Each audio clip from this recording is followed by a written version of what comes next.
আবৃত্তি করছি কবি দেবব্রত সিংহের কবিতা বাবার সংজ্ঞা।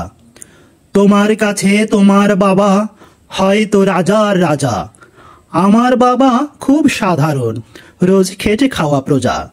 তোমার জন্যে তোমার বাবা চাঁদ পেরে দিতে পারে, আমার বাবা তো হত দরিদ্র, খালি হাতে ঘরে ফেরে।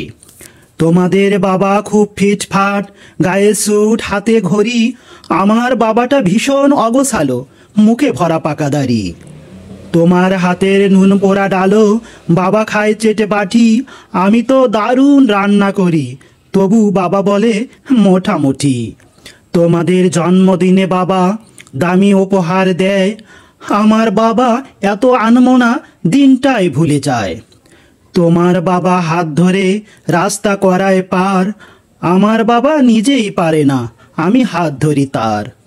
তোমাদের বাবা তোমাদের হাতে খরচের টাকা দেয়, আমি টিউশন করে মাঝহারা পেলে বাবার ওষুধ কিনতে হয়।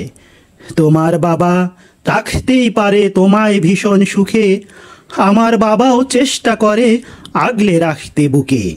হতে পারে তুমি রাজকন্যা, আমি হয়তো বা দাসী, তবু দিন শেষে আমি আমার বাবাকে ততটাই ভালোবাসি।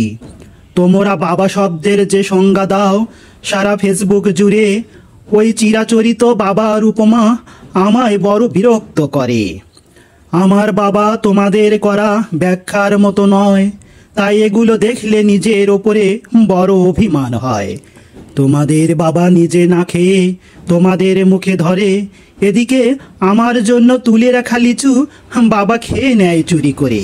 বোঝেই না উনি এত শত কথা, বড্ড সরল জানো, তাই তো এমন জটিল সমাজে ভীষণ বেমানন।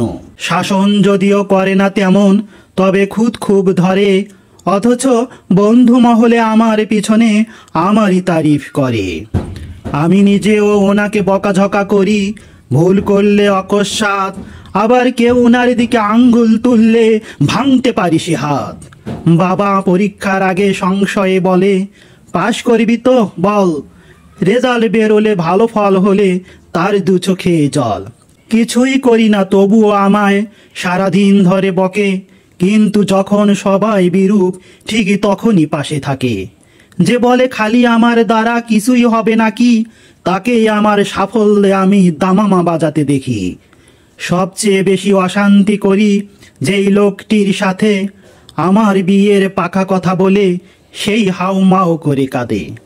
অথচ তখন জিজ্ঞেস করি পারবে থাকতে সেরে, উত্তরে বলে বিদায় হতো, আমি বাজবো হাত পা ঝেড়ে। অনুতাপ জমে বুকের গহনে, অভিমান জন্মায়, সময়ের সাথে যদিও আবার সে বরফ গলে যায়। এই পৃথিবীতে সময়ের সাথে কত পরিচয় হয়, হিসেব করে দেখেছি কেউই বাবার মতন নয়। সম্পর্কের সমীকরণেরা রোজ বদলায় মান, তবুও প্রথম সারিতে বরাবর থাকে বাবা মায়েদের স্থান। ঝগড়া ঝামেলা অভিমান এসবে এত কিছুর পরও আমায় একটা বিষয় ওনার প্রতি দুর্বল করে বড়। আমাকে আমার প্রিয় মানুষেরা এত নামে ডাকলেও বাবার মতো মা আমার বলে কই ডাকে না তো কেউ। ধন্যবাদ।